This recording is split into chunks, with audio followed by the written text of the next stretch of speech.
안녕하십니까. 오늘 제 12주차 2차 시 사회문제와 윤리. 이 시간에는 안락사와 생명문화.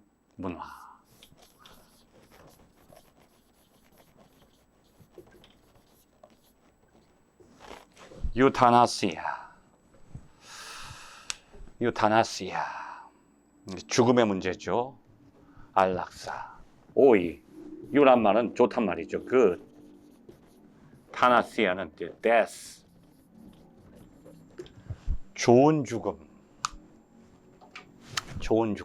여러분, 죽음이 좋은가요? 세상에 아무리 나쁜 것이 많아도 죽음보다 나쁜 게 없어요. 죽음으로 다 끝나니까. 그러니까 죽음은 좋은 게 아니에요. 좋은 거면 다 원하는데 다 피하잖아요. 또 피하는데 또 죽음을 피할 수가 없어. 자, 사회가 발전하기 전에, 이전 시대에는 죽는다는 것 생각도 못하고 살았어요. 어떻게 하면 살 수 있을까? 어떻게 하면 한 끼라도 먹을까? 아둥바둥 사는 거예요. 어떻게 하면 내 생명을 유지할 수 있을까? 하루 한 끼 먹는 것만 해도 감사하던 시절인데 지금은 하루 세 끼 먹어도 먹을 게 많고 풍요로워요. 과거에는, 옛날에는 아이고 그냥 먹기만 하면 돼. 뭘 먹든지 배만 채우면 됐는데 지금은 배 채울 것이 너무 많아. 그러니까 지금 먹방 문화라는 게 과거처럼 먹는 게 목적이 아니에요. 먹는 게 목적이 아니라 어떤 것을 골라 먹을까? 어떤 것을 골라서 선택해 먹을까? 너무 먹을 기회가 많아. 그러니까 먹는 것을 선택하는 시대야 이제. 그 유튜브에서 먹방 문화가 발전하는 것은 사람들이 먹는 것을 선택하려고 해. 먹는 것을 선택하고 그 다음에 장소, 어디서 먹을까? 무엇을 먹을까? 어디서 먹을까? 그냥 과거처럼 집에 모여서 온 식구가 그냥 밥 먹고 설거지하는 게 문제가 아니야. 야, 분위기 좋은데 어디 근사한데 먹어도 한번 폼나게 먹어보자. 아름다운 곳에 가서 즐기면서 최고로 먹어보자. 그러니까 이게 뭐 요즘에 식당들이 상상을 초월해요. 한 끼 식사가 300만 원이야. 한 끼 식사가 300만 원이야. 근데 그게 3년치 예약이 다 돼 있어. 그러니까 VIP란 말은 없어졌어요, 요즘에. VVIP, VVVIP. Very, very, very important person. 기상천외한 곳들이 많아요. 고기도 옛날에는 그냥 사다가 그냥 먹는데 지금은 요걸 어떻게 맛있게 먹을까? 어떻게 하면 잘 보관해서 맛을 더 극대화시킬까? 드라이 에이징 고기 막 몇 배씩 돈을 붙여가지고 이걸 뭐 특수하게 구워가지고 특수한 요리 도구를 가지고 특수한 소스에 특수하게 먹는. 어떻게 먹을까? 무엇을 선택해 먹을까? 어디서 먹을까? 어떻게 먹을까? 그 다음에는 이제는 잘 먹고 잘 사는 것에서 넘어섰어요, 이제는. 이제 잘 먹고 잘 사는 것도 다 충족이 됐어. 잘 살아. 잘 먹어, 이제. 선택해서 골라서 하루에 4끼, 5끼, 6끼 최고 비싼 거를 가장 맛있게 극대화시키면서 그 기쁨을. 근데 이제는 뭐냐면 이제 그것도 식상했어, 이제. 자, 근데 이제 우리는 잘 먹고 잘 사는 시대는 지나가고 well dying의 시대가 된단 말이에요. 웰빙의 시대는 지나갔어. 죽음을 준비하는 시대가 됐어요. 어떻게 하면 내가 잘 죽을 수 있을까? 생을 잘 마감할 것인가? 그러기 위해서 나는 어떻게 준비해야 될 것인가? 자, 그 중에 하나가 이 안락사의 문제예요.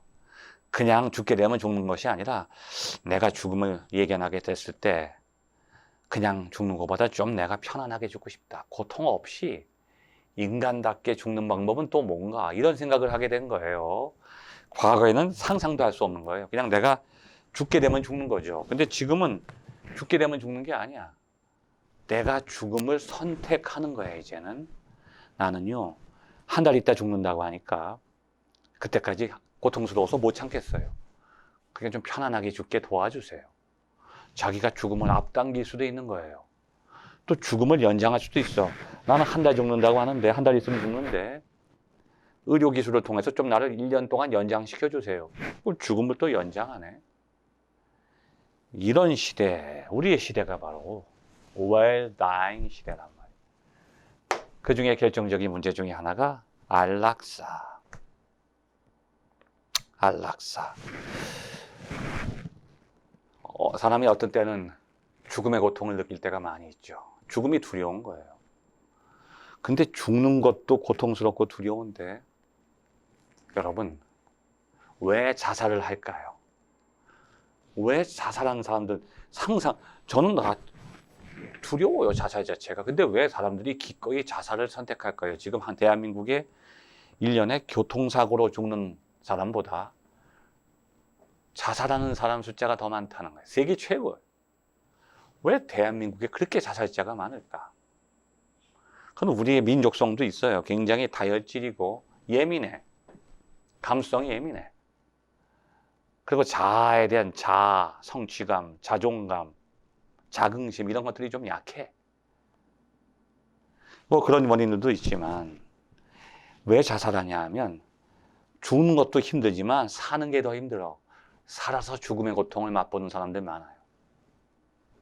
오히려 죽는 것이 편안한 사람들이 많아요. 불치병에 걸린 사람들도 그렇지만 여러 가지 상처, 정신적인, 육체적 상처를 통해서 얼마 전에도 그 박지선인가? 박지선 개그우먼 그 모녀가 자살했죠. 근데 사람들은 그 모녀가 비관해서 함께 죽었다. 뭐 그렇게 신문지상에서 너무 쉽게 해석을 하는데 그렇지 않습니다. 어머니는 딸에게 자살을 그렇게 쉽게 권유하지 않아요. 또 함께 죽는 길은 그 쉬운 게 아닙니다.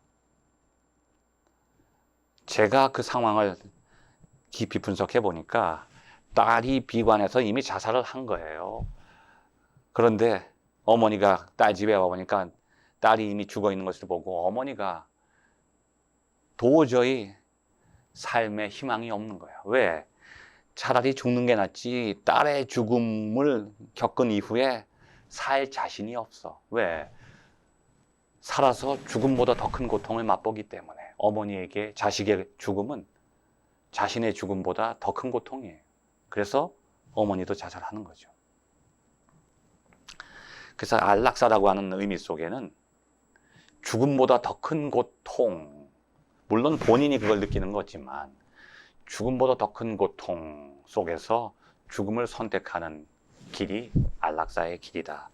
여러분이 그렇게 생각해 주시면 됩니다. 자, 죽음은 그냥 끝이 아니라 우리는 죽음에 직면하지 않고서도 죽음을 상상할 수도 있어요. 두려워할 수도 있죠. 상상 속에서도 죽음의 공포를 느낄 수 있어요, 인간은. 동물과 달리. 근데 우리가 죽음을 두려워할수록 삶에 대한 욕구는 더 강해진다는. 근데 죽어야만 할 때는, 그리고 그 고통이 클 때는 삶을 선택하기보다는 죽음을 선택하는 경우도 있다. 그것이 바로 안락사의 상황이다. 자, 이 안락사의 문제가 왜 윤리적으로 중요하냐 하면 우리 사회에는 안락사라고 하는 이 현실을 피할 길이 없다는 거예요. 피하기가 힘든 거예요.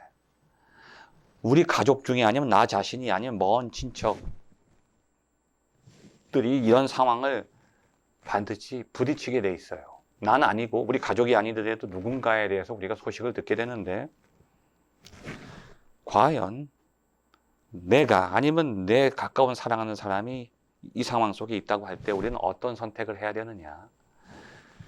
죽음보다 더 큰 고통을 느끼고 있을 때 과연 어떤 선택이 그 사람을 위한 것인가를 생각해요. 살아있는 생명을 죽게 할 수는 없어. 그건 그 사람을 존중하지 않는 거야. 그렇게만 말할 수가 없어요. 그 사람을 인간답게 죽도록 도와주는 것도 그 사람을 존중하는 거야. 안락사를 선택하는 것만이 인간적인 게 아니에요.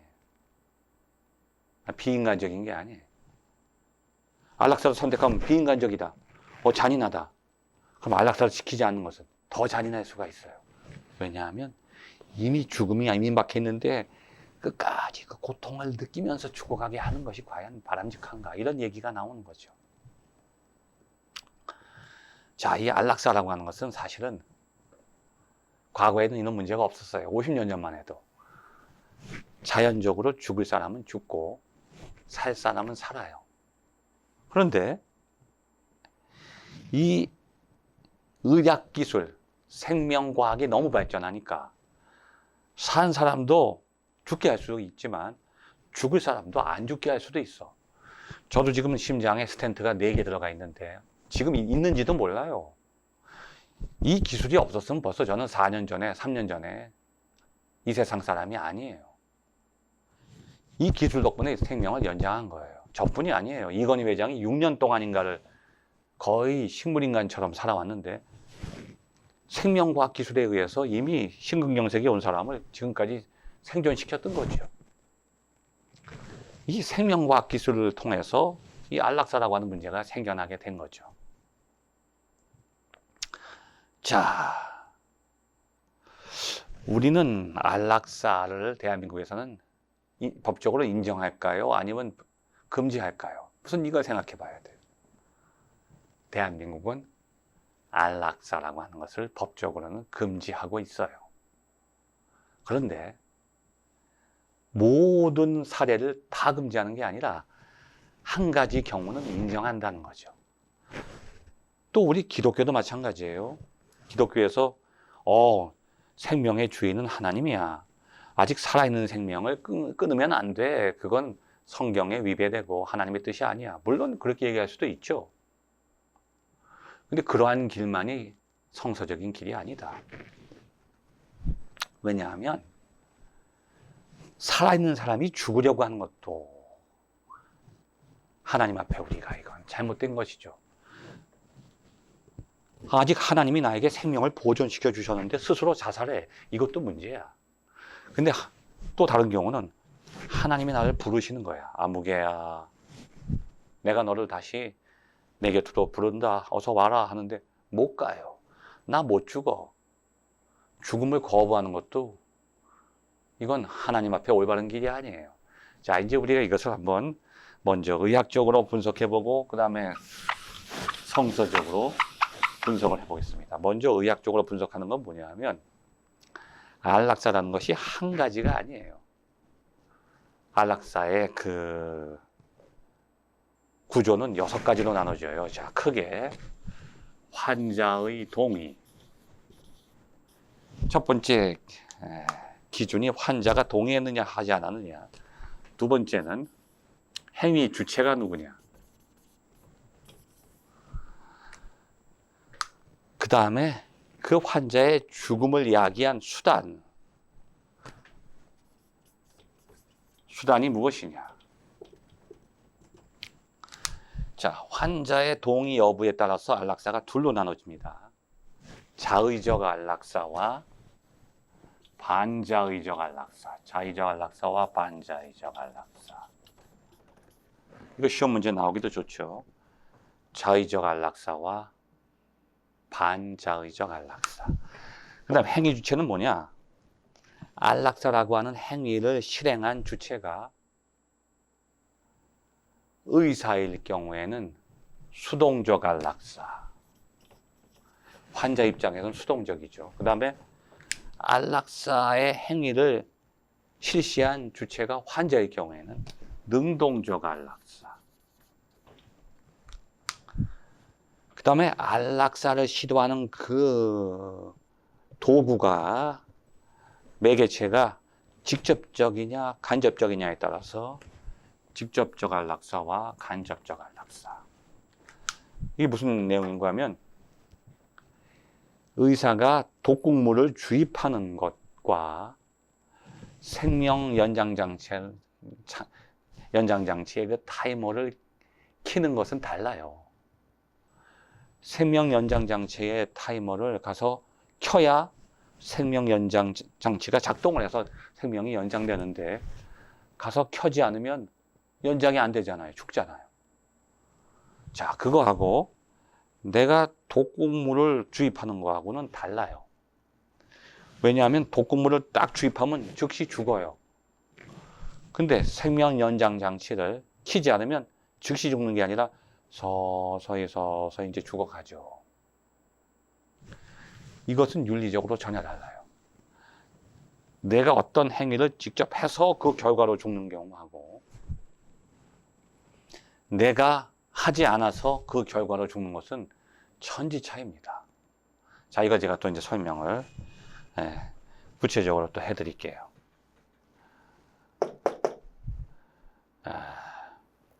미국에서 어떤 의사가 있었는데 캐보키언이라는 의사예요.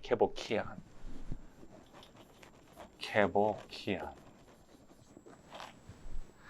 이 의사가 안락사를 많이 시행해서 거의 수백 명을 이제 죽음에 이르게 했는데 연방 법원에서 이 사람을 잡아다가 재판을 했어요. 이 사람은 나는 절대로 안락사 한 적이 없다 주장하는데 법원에서는 그것을 받아들이지 않고 이 사람을 2급 살인죄로 적용해서 지금 구치소에 수감을 시켰어요. 자기는 아니라는데 왜 법에선 심판했느냐. 이 사람 입장도 일리가 있어요. 왜냐? 능동적 안락사예요. 자기가 직접 독극물을 주입한 적은 한 번도 없대요. 다만 환자가 안락사를 원해서 그럼 독극물을 환자 손에 쥐어주고 자기는 집에 갔다는 거죠. 수면제 알약을 손에 쥐어주고 집에 갔다는 거예요. 전기 의자 장치에 앉혀놓고 자기는 집에 갔다는 거예요. 그럼 환자가 눌렀다는 거예요. 단추를. 환자가 독극물을 맞았다는 거죠. 약을 먹었다는 거예요. 자기 한 거 아무것도 없고 환자가 했다는 거죠. 그래서 이 사람은 이건 안락사가 아닙니다. 환자가 자살하려고 하는데 내가 방법을 가르쳐주고 자기 집에 갔으니 자기는 죄가 없어요. 환자가 선택해서 자살했어요. 이것을 그래서 능동적 안락사를 의사 조력 자살이다. 이 의사가 이건 안락사가 아닙니다. 의사 조력 자살. 나는 환자가 자살하는 것을 도와준 거예요. 그렇게 우겼지만 결국은 많은 사람들로 하여금 죽음에 이르게 한 것에 협조했기 때문에 이 사람을 2급 살인죄로 심판한 거죠. 자, 그래서 안락사가 한 가지가 아니라 6가지가 있다. 그래서 법적으로도 6가지를 다 찬성하고 반대할 수는 없다. 기독교도 6가지 중에 하나만을 인정한다. 자, 왜 인정하는지는 제가 좀 추후에 말씀드리고, 사무엘 보면, 사무엘 한가? 그 사울이 죽었어요. 그런데 아마 전쟁에서 아마 그게 전사한 거죠. 근데 지나가던 이제 아말렉 소년이 가만히 보니까, 좀 옷을 입은 게 왕 같기도 하고, 칼도 왕의 칼이고 해서 보니까, 이게 보니까 사울 왕이 죽어 있네. 그래서 이 소년이 사울 왕의 목을 딱 치고 다윗한테 와가지고, 다윗 왕이요, 당신의 원수를 내가 죽였어요. 나에게 상을 주세요. 아주 이제 거짓말 해가지고 상을 받으려고 했더니 다윗이 상을 준 게 아니라 그 소년을 처벌했죠. 죽였어요. 왜냐? 나도 사울을 미워한 적이 있고 나의 원수지만 하나님이 기름 부은 사람을 내가 함부로 죽일 수 없어서 나도 죽일 수 있는 기회가 있었지만 죽이지 않았다. 근데 네가 뭔데 함부로 주의 종을 죽여? 근데 사실 그 이야기 보면 죽이진 않았지만 그 소년의 이야기를 들어보면 사울 왕이 죽기를 원했습니다. 그래서 제가 칼로 죽였어요. 자, 뭐예요? 사울 왕이 죽기를 원했어요. 자의죠. 그 다음에 사울 왕이 찔른 게 아니고 내가 찔렀어요. 수동적. 그 다음에 내가 칼로 찔렀어요. 직접적. 그래서 자의적, 수동적, 직접적 안락사의 사례가 사울 왕의 죽음에 적용될 수 있다. 그런데 성서는 직접적 안락사를 허용하지 않아요. 왜냐하면 지금 살아있는 생명을 인간이 끊으면 안 된다는 거예요. 왜 그럴까요? 인간은 지금 생명을 자기가 소유하고 있는 것처럼 느끼지만 내 생명이 내가 소유하고 내 것인 줄로 착각하는 거지 자기 게 아니야.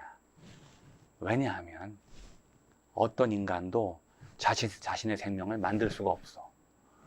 만든 존재만이 소유할 수 있어. 내 생명 내가 만든 게 아니야. 내가 언제 태어나기로 해서 태어난 게 아니에요. 하나님이 세상에 나를 보내신 거야. 생명을 주신 거야. 그래서 그분만이 내 생명을 가져가실 수가 있어.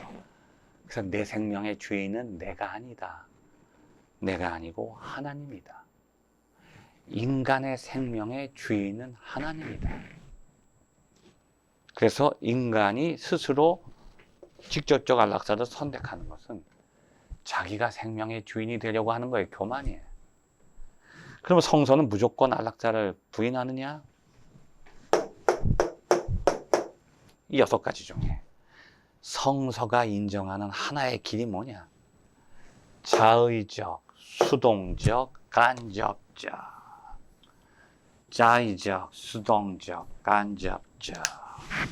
이 뜻이 뭐냐? 지금 내가 내 앞에 죽음의 길이, 죽음이 다가오고 있어. 하나님이 나를 부르시는 거야. 그냥 우리는 죽음 그러면 내가 죽는다고 생각하는데 아니에요. 하나님의 뜻이야. 내가 죽는 시간을 내가 결정하는 게 아니야. 그 시간은 하나님이 결정하시고 나를 보내신 분이 나를 부르시는 거야. 그러니까 죽음은 나 혼자 죽는 게 아니에요. 하나님 앞에서 죽는 거야. 하나님의 섭리예요. 여러분, 인간은 원래 죽을 수가 없어요. 그런데 죽게 됐어요. 왜냐? 인간이 타락하고 범죄한 것에 대해서 하나님이 벌을 내리시는 거야. 그 죽음 자체가 그렇게 여러분 끝이 아니야.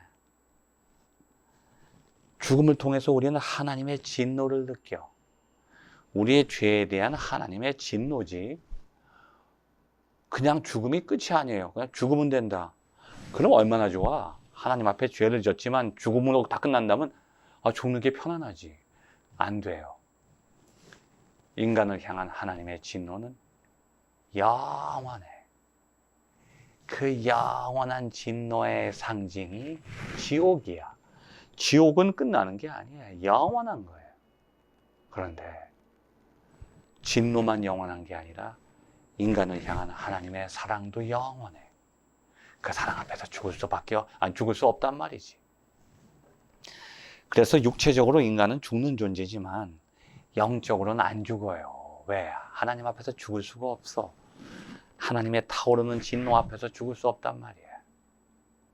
그 영원한 진노의 상징이 죽음이고, 죽음을 통해서 우리는 하나님과의 관계로 또 들어가는 거지.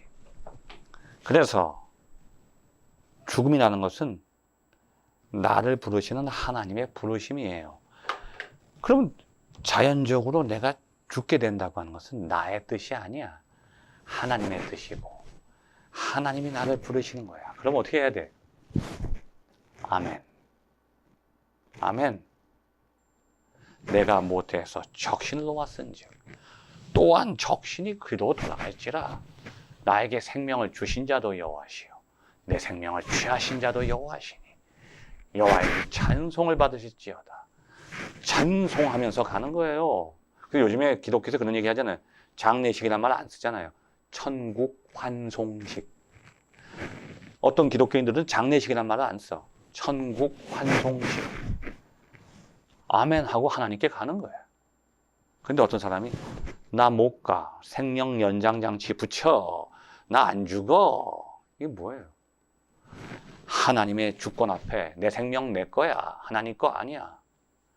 이건 하나님의 주권에 내가 대항하는 거야. 알겠죠? 그래서 여러분, 하나님이 우리를 부르실 때 아멘하고 응답하는 것이 바로 자의적, 수동적, 간접적 안락사의 길이다. 이 내용은 제가 다음 시간에 조금 더 보충해 드리기로 하고 그 다음에 우리가 그 다음 강의로 넘어가기로 하겠습니다. 감사합니다.